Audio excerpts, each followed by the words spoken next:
नमस्कार प्रेक्षकांनो, ठरलं तर मग मालिकेच्या आजच्या म्हणजेच 12 मेच्या भागात आपल्याला एक जबरदस्त असा ट्विस्ट पाहायला मिळणार आहे. पण त्याआधी जर तुम्ही माझ्या चॅनलवर नवीन असाल तर चॅनलला प्लीज सबस्क्राईब करा. तर प्रेक्षकांनो, आता आपण पाहतो की कोर्टात सगळे जमलेले असतात. प्रिया नागराजला म्हणते, मला खूप टेन्शन आलंय, आजचं हिअरिंग नक्की कशासाठी आहे? अर्जुनला काही सापडलं असेल तर? अर्जुन मला प्रश्न विचारेल की साक्षीला? तर नागराज म्हणतो, त्याने काहीही विचारू देत, तू पॅनिक व्हायचं नाही अजिबात. तर आता जज पण येतात व म्हणतात, द प्रोसिजर मे बिगिन. तर आता अर्जुन उठून उभा राहतो व म्हणतो, मिलॉर्ड, विलासचा खून कसा झाला हे कोर्टाला माहीतच आहे. मधुभाऊ आश्रमात आले, त्यांनी साक्षी आणि विलासला आश्रमाचे पेपर्स शोधताना पाहिल्यापासून ते साक्षीने विलासला गोळी झाडली तिथपर्यंत सगळं माहिती आहे. तर आता दामिनी उभी राहते व म्हणते, objection your honour.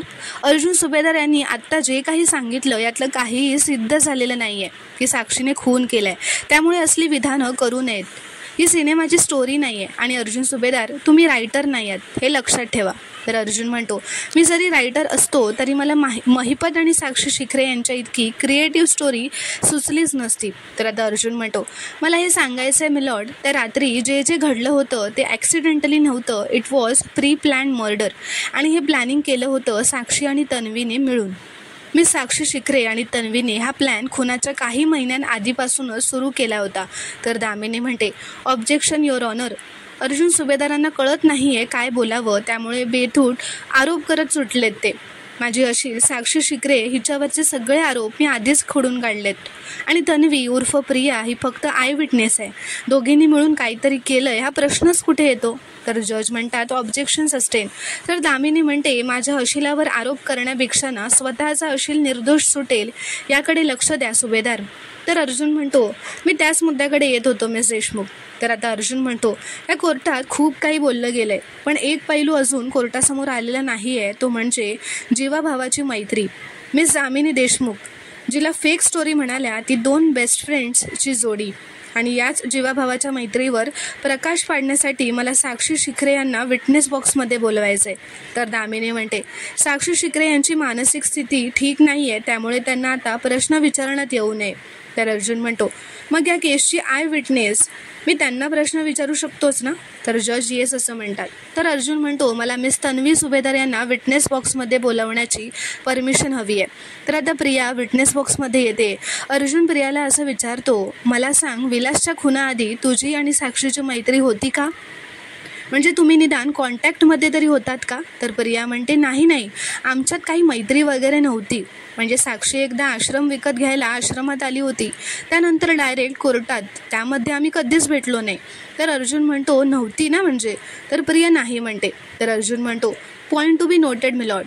Miss Tanvi Subhedar यांचं म्हणणं आहे की त्यांची आणि मिस साक्षी शिखरे यांची मैत्री नव्हती. युअर ऑनर, मला एका कॅफेमधलं CCTV फुटेज दाखवण्याची परमिशन हवी आहे. आता अर्जुन ते साक्षी व प्रिया कॅफेमध्ये भेटलेले असतानाचं फुटेज सगळ्यांना दाखवतो व ते सगळे बघतच राहतात. प्रिया व साक्षीला सुद्धा ते बघून धक्काच बसतो. आता अर्जुन म्हणतो, या फुटेजवरचं तारीख आणि टाईम सगळ्यांना दिसत असेल. प्लीज नोट मिलॉर्ड, ही विलासच्या खुनाच्या खूप दिवस आधीची आहे. यात क्लिअर दिसतंय की तन्वीने साक्षीकडून पैसे घेतलेत. याचाच अर्थ या दोघींमध्ये काहीतरी डील सुरू होतं. तर आता अर्जुन प्रियाजवळ येतो व म्हणतो, तन्वी, तुझा तर साक्षीशी काही कॉन्टॅक्टच नव्हता असं तू आत्ताच म्हणालीस ना? मग तुझी कॅफेमध्ये का भेटली होतीस? आणि मोर इम्पॉर्टंटली, तू साक्षीकडून एवढे पैसे का घेतले होतेस? तर आता अश्विन रविराजला असं विचारतो हळूच, हे सगळं काय आहे काका? तर रविराज म्हणतो, मलाही काही कळत नाही आहे. तन्वी आपल्याशी एवढं खोटं बोलली आहे? आता अर्जुन प्रियाला म्हणतो, मी तुला काहीतरी विचारलं आहे तन्वी, तू साक्षीला का भेटलीस आणि तिच्याकडून पैसे का घेतले होतेस? तर आता तन्वीला काय बोलावं हे कळत नसतं. तन्वीचं मात्र आता ततपप झालेलं असतं. अर्जुन म्हणतो, तुझी ही बाराखडी ना जरा जपून ठेव, अजून तुला बरेच पाढे वाचायचेत. तू आणि साक्षी, तुमची मैत्री होती की नाही? होती ना मैत्री, त्याशिवाय तू तिला कॅफेमध्ये भेटायला का गेली असशील? बोल तन्वी, मैत्री होती ना? तर आता प्रिया म्हणते, घाबरतच म्हणते, हो, आमची मैत्री होती, आम्ही भेटलो होतो, कारण सांगते मी तुम्हाला. ती म्हणते, मी आणि साक्षी एका समाजसेवी कार्यक्रमात भेटलो होतो. तिथे तिला कळलं की मला फॅशन डिझायनिंग करायची खूप इच्छा आहे. पण माझ्याकडे पैसे नव्हते फॅशन डिझायनिंग करण्यासाठी. तर ती म्हणाली, मी देते ना पैसे. मग दुसऱ्याच दिवशी आम्ही कॅफेमध्ये भेटलो आणि तिने मला पैसे दिले फी भरण्यासाठी. बस, बाकी काही नाही. तर अर्जुन विचारतो, बस बाकी काही नाही ना? आणखीन भेटीगाठी, आणखीन प्लॅनिंग, आणखीन पैसे आणि आश्रम ताब्यात घेण्याचं प्लॅनिंग यापैकी काहीच नाही ना? तर आता दामिनी म्हणते, ऑब्जेक्शन युअर ऑनर. जर तन्वी म्हणते की साक्षीने ते पैसे फीसाठी दिलेत, तर आश्रम ताब्यात घेणं वगैरे हे मुद्दे कुठून आले? तर अर्जुन म्हणतो, मिस देशमुख, तुम्ही ना ऑब्जेक्शन युअर ऑनर हे रेकॉर्डिंगच करून घेत जा. नाही म्हणजे दर 10 मिनिटांनी 10 सेकंदांनी तुम्ही उठता आणि ऑब्जेक्शन युअर ऑनर म्हणता. तर दामिनी म्हणते, तुम्ही पुराव्यांशिवाय आरोप करणं बंद कराल ना, तेव्हा मी सुद्धा हे म्हणणं माझंही बंद करेन. अर्जुन म्हणतो, आरोप करणं तर मी कधीच बंद करणार नाही आहे. हो, पण पुरावे नक्कीच दाखवेन मी. तर आता अर्जुन प्रियाला असं म्हणतो, मिस तन्वी, तुम्ही विलासचा खून झाला त्या सकाळी सिनेमा बघायला गेला होतात असं विचारतो. तर प्रिया हो असं म्हणते व पुढचं सगळं सांगायला सुरू करते. तर अर्जुन म्हणतो, नको, ती स्टोरी सगळ्यांना तोंडपाठ आहे, इथे ती सांगायची गरज नाही आहे. मला हे विचारायचं आहे की तुम्ही सगळे सिनेमा बघायला गेला होतात, त्या सिनेमाची तिकीटं साक्षी शिकरेने काढली होती, राईट? तर प्रिया म्हणते, काय? साक्षी का काढेल? नाही, साक्षीने वगैरे काही काढले नव्हते तिकीटं, खोटं आहे हे सगळं. तर अर्जुन विचारतो, खोटं आहे हे? तर आता अर्जुन जजना ते तिकीट्स बुकिंगचे सगळे डिटेल्स देतो, जे त्याच्याकडे पुरावे असतात, व म्हणतो, यात स्पष्ट दिसतंय की सगळी तिकीट्स साक्षी शिखरेने बुक केली होती आणि तिच्या डेबिट कार्डवरून ऑनलाईन पेमेंटसुद्धा केलं होतं. तर अर्जुन म्हणतो, आणि हे रेकॉर्ड्स जेन्युइन आहेत, हे तुमच्या लक्षात आलंच असेल मिलॉर्ड.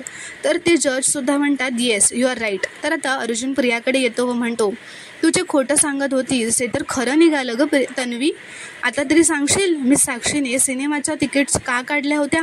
तर आता तन्वी म्हणते, हां आठवलं मला आता. तर अर्जुन हसतच म्हणतो, तुझी मेमरी ना आज ट्यूबलाईटसारखी काम करते. असं तुला वाटत नाही का गं? आधी तर ऑनच होत नाही आणि मग हळूहळू उजेड पाडते. आता आठवलं ना, मग पाड उजेड. तर आता प्रिया म्हणायला लागते, साक्षी चॅरिटीचं काम करायची आणि आमच्या आश्रमातली मुलं होती ना, त्यांना सिनेमा बघायला खूप आवडायचं, पण परिस्थितीच नव्हती ना आमची. साक्षीला दया आली असणार त्यांची, म्हणूनच तिने तिकीट्स काढून दिले. तर अर्जुन म्हणतो, दया आणि साक्षीला? मग मला सांग, साक्षीला ही दया नेमकी खुनाच्या दिवशीच कशी आली? तर आता प्रियाला काय बोलावं हे सुचत नसतं. अर्जुन म्हणतो, सांग तन्वी, काय झालं? ट्यूबलाईट बंद पडली? संपला उजेड? मी सांगतो.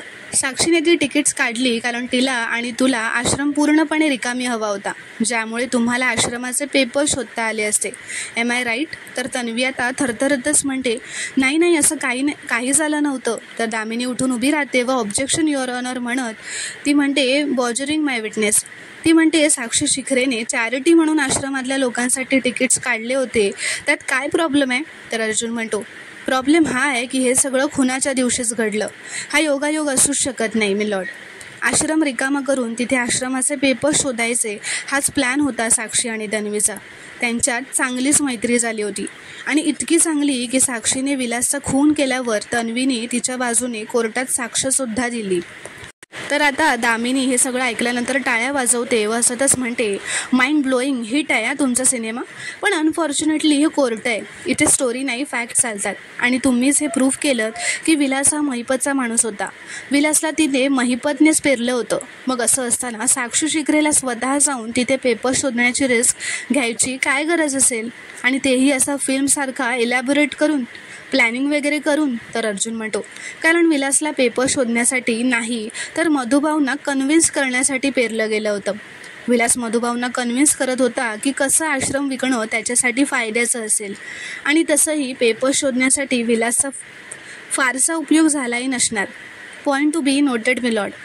जरी विलासला आश्रमाचे लीगल पेपर्स सापडले असते तरी त्याला कळलंच नसतं की हे लीगल पेपर्स आहेत, आणि म्हणूनच साक्षी शिखरेला स्वतः त्याच्यासोबत तिथे जावं लागलं. तर आता दामिनी म्हणते, नवीन स्टोरी नाही, पण स्टोरी चांगली आहे तुमची, पण विलास निरक्षर होता याचा काय पुरावा आहे तुमच्याकडे? तर आता अर्जुन म्हणतो, मी पुराव्यांशिवाय काहीच बोलत नाही मिसेस देशमुख, आणि फक्त पुरावाच नाही, साक्षीदार आहे माझ्याकडे. अर्जुन आता म्हणतो, युअर ऑनर, मला मिस सायली सुभेदार यांना काही प्रश्न विचारण्याची परमिशन हवी आहे. आता सायली तिथे येते. अर्जुन तिला विचारतो, विलास जेव्हा आश्रमात राहायला आला होता तेव्हा तुम्ही त्याला कधी पेपर वाचताना, पुस्तकं वाचताना किंवा लिहिताना पाहिलं होतं का? तर सायली म्हणते, नाही. उलट मी त्यांना एकदा एक नंबर लिहायला सांगितला होता तर ते म्हणाले जमणार नाही, कारण त्यांना मुळात लिहिता वाचता येतच नव्हतं. दुकानांच्या पाट्या वगैरे बघून ते अंदाज बांधायचे. तर आता पण त्यांना लिहिता कधीच येत नव्हतं. अर्जुन म्हणतो, थँक्यू, तुम्ही आता जाऊ शकता. आता दामिनी उठून उभी राहते व हसतच म्हणते, युअर ऑनर, कमाल आहे. अर्जुन सुभेदार एवढे मोठे वकील आहेत तरी त्यांच्या एवढं लक्षात येऊ नये की स्वतःच्या बायकोला स्टेटमेंट द्यायला लावून काहीही सिद्ध होत नाही. कॉम्प्रोमाइज विटनेस आहेत त्या. अर्जुन म्हणतो, मला माहीतच होतं तुम्ही हेच म्हणणार होतात आणि म्हणूनच मला माझ्या दुसऱ्या साक्षीदाराला बोलवायचं आहे. तर आता हे ऐकून दामिनीला मात्र धक्काच बसतो. तर प्रेक्षकांनो, पुढील भागात आपण पाहणार आहोत की आता अर्जुन असं म्हणतो, विलासच्या मृत्यूची वेळ आणि पोलिसांना मेसेज गेल्याची वेळ तुम्ही प्लीज चेक करा जज साहेब, कारण आता त्याने जज साहेबांना काही पेपर्स दिलेले असतात पुराव्यांचे. तो असं म्हणतो, माझे क्लायंट मधुकर पाटील यांना फसवण्यासाठी तो मेसेज विलासच्या फोनवरून दुसरंच कोणीतरी पाठवला आहे. पण कोण? तन्वीच्या स्टेटमेंटप्रमाणे साक्षी तिथे नव्हती. मग उरलं कोण? ही तिसरी व्यक्ती मधुभाऊ आणि विलासला बघत होती, म्हणजे तन्वी सुभेदार असं म्हणतो. तर आता तन्वीचं नाव ऐकून प्रियाला मात्र आता खूपच भीती वाटलेली असते. हे ऐकून प्रियाच्या चेहऱ्यावरचे रंगच उडालेले असतात. ती खूपच घाबरलेली असते. तर प्रेक्षकांनो, पुढील भागात काय घडणार हे पाहणं खूपच रोमांचक ठरणार आहे. व्हिडिओ पूर्ण बघितल्याबद्दल धन्यवाद. व्हिडिओ आवडल्यास कॉमेंटमध्ये नक्की कळवा व चॅनलला प्लीज सबस्क्राईब करा.